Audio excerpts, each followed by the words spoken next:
Hey guys, welcome to the second episode of the gear review series here on Living It Up. Today we are obviously covering the second big favorite in my artillery from Alpinestars, which is the Supertech SM10 motocross helmet. So this is Alpinestars' very first attempt at making a motocross helmet. This has been 5 years in the making, and I mean, look at it. They have really pulled out all the stops.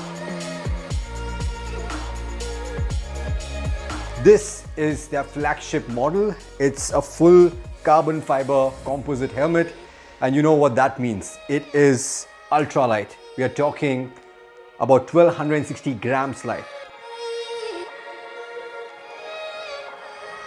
The second part of a really good motocross helmet is good airflow, right? Well, even on that front, Alpinestars has got you covered, because this baby comes with not one, not two, but 16 vents for airflow and 4 exhaust vents. So yeah, you can be assured of really good airflow. Also, protection is the highlight of this particular model. That's why it has been in the making for almost 5 years. The updated MIPS system, which ensures that in case of a fall, the rotational forces are reduced to a large extent. Also, the way the carbon fiber has been weaved in and made to work with EPS is to ensure that most of the impact which goes to your head is basically deflected, and the impact is transferred over a much larger area to ensure maximum protection in case of a fall.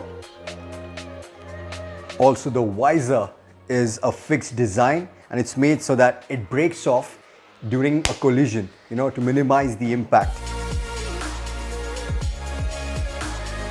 You have your regular emergency release system, and if you look inside, another thing which I really love is the MIP system has been designed where you can move it around at 3 different places to ensure that you have the best possible fit. This comes with compatibility for your hydration pack. So you can actually run the pipe of your hydration pack all the way at the front, behind the cheek pads. You already have a cutout there. So that's really smart and handy. Also, in terms of customization, this comes in 4 different shells to ensure that you have a helmet from Alpinestars which fits you just right. So that's the helmet. It obviously packs a lot of technology, but how does that translate to the riding experience? To put it in the most compact way, it's been a breeze. I just love this helmet just for how light it is and for the airflow. This is especially a godsend when you're riding big, heavy adventure bikes on really tight trails, when you don't have as much speed on your side, right? And it's really hot and humid. With this helmet, once you put it on, you're assured of the protection, and it's so light that you forget about it. It breathes really well, and for tight technical section, this is exactly what you need. But it is not perfect.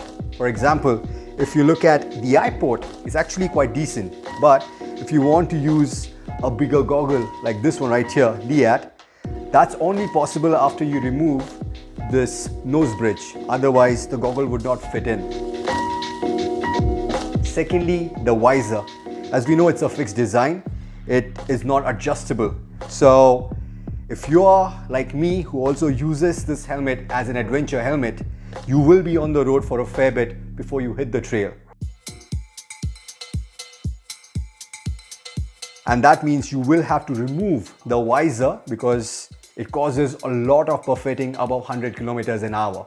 So that's something that you will need to keep in mind. Take it off and put it back on as soon as you hit the trail. And lastly, yeah, it has a lot of vents, for the airflow. These two being the biggest. But as compared to the other vents, as you can see, there is no mesh covering behind these ports.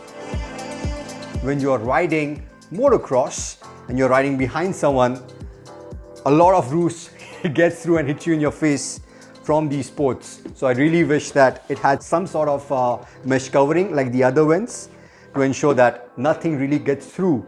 You have the same ventilation, but the dirt gets stuck before hitting your face. And lastly, as was the case with the Tech 10s, this is Alpinestar's flagship helmet. Carbon fiber. It's light, it flows well, and it's also expensive. So in the US, it retails at about $580, and in India, after all the import duty and everything, this will easily put you back by a good 70,000 rupees. I know it's a lot of money, but having said that, after using it for a year, I can also vouch for the value it brings to the table in terms of the technology, the protection, and the lightness. It's easily one of the best helmets that you can pick out among the best that the motocross world has to offer you. And Alpinestar have really hit it out of the park with the SM10. So there you have it, guys. That's my long-term review on this helmet. Let me know if you have any further questions and I'll get back to you as soon as possible. Until then, ciao.